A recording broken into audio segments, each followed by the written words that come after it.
To completely describe the magnetic field at any point on the surface of the Earth, we have to specify its three elements at that point, namely declination, d, angle of dip or inclination, I, and horizontal component of the Earth's magnetic field, HE. Let us study about these three elements in detail one by one. First, the declination.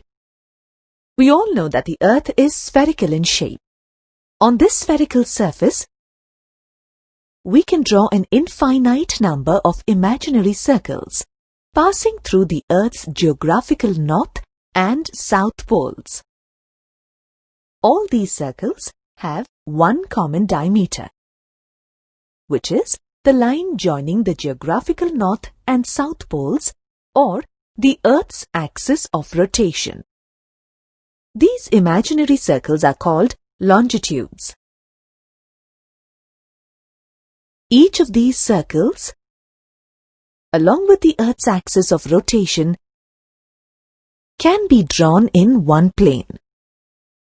This plane is called the geographic meridian. The geographical meridian, when viewed from top, appears to be a straight line.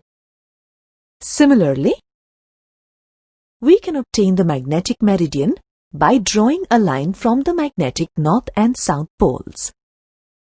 This magnetic meridian also looks like a straight line when viewed from the top of the chosen point.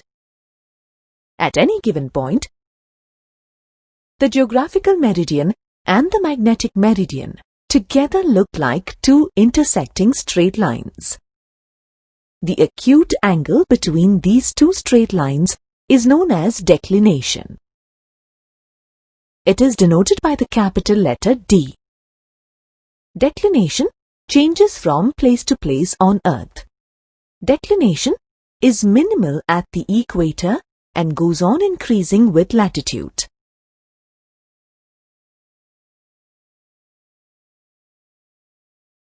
The second element of the Earth's magnetic field is the angle of dip or inclination. A magnetic compass needle is provided with a pivot such that it can rotate freely about a vertical axis. The needle comes to rest when aligned with the magnetic meridian to indicate the magnetic north. If the needle were also provided with a pivot such that it can rotate freely about a horizontal axis, it would also rotate in the magnetic meridian plane. If the compass is placed in the northern hemisphere, its north end dips down from the horizontal position. If the compass is placed in the southern hemisphere, its south end dips down from the horizontal. The angle through which it dips with respect to the horizontal plane at that point is known as the angle of dip or the inclination, denoted by the capital letter I. In other words, inclination is the angle that the total magnetic field of the Earth, BE, makes with the horizontal surface of the Earth at a given point. The inclination is 0 at the equator and increases as the latitude increases. If this compass is placed atop the magnetic pole, it will come to rest in the vertical position.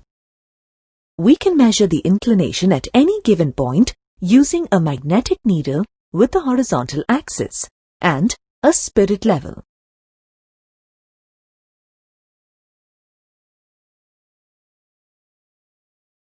The study of these elements help us to find the total magnetic field of the Earth, BE. To find BE at any point on the Earth, we take the help of the third element, the horizontal component of the Earth's magnetic field, HE, at that point. BE and HE are vectors. Let us now construct the vector diagram using all the three elements. Locate point P on the globe at which you want to determine the Earth's total magnetic field, BE. Draw a circle passing through the point P and the geographic north and south poles. This is the geographic meridian circle. Draw another circle passing through the point P and the magnetic north and south poles. This is the magnetic meridian circle. Draw a plane which is tangential to the sphere at point P. Draw a tangent PA to the geographic meridian circle at point P. PA lies on the tangent plane and represents the geographic north-south direction. Draw a tangent PB to the magnetic meridian circle at point P. PB also lies on the tangent plane, but represents the magnetic north-south direction. Construct a parallelepiped passing through P, A and B. Rotate the line PA in the tangent plane such that it touches the parallelepiped at B. This angle of rotation is the angle of declination D at the point P. The length of the line PB, to some scale, represents the magnitude of the horizontal component, HE, of the Earth's magnetic field at the point P. Rotate the line PB in the vertical plane such that it touches the parallelepiped at C. This angle of rotation is the angle of dip, I, at the point P. The line PC represents the magnitude and direction of the total magnetic field, BE, at the point P. Drawing this three-dimensional diagram is a cumbersome process. Instead, we can draw a two-dimensional view of the essential elements to determine the Earth's total magnetic field. Take only the plane represented by PBCD in the three-dimensional view and draw a two-dimensional view of triangle PBC. Draw a horizontal line PB with the arrowhead at B. The length of this line, to some scale, represents the magnitude of HE.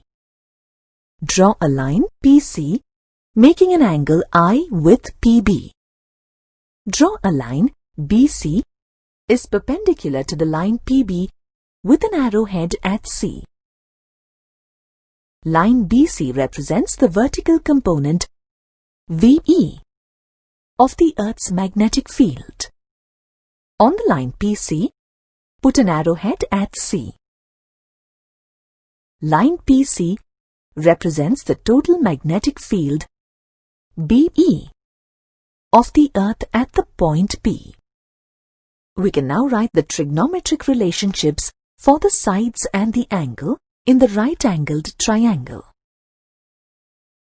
Sin I is equal to BC divided by PC, which is equal to VE divided by BE, or VE is equal to BE sin I.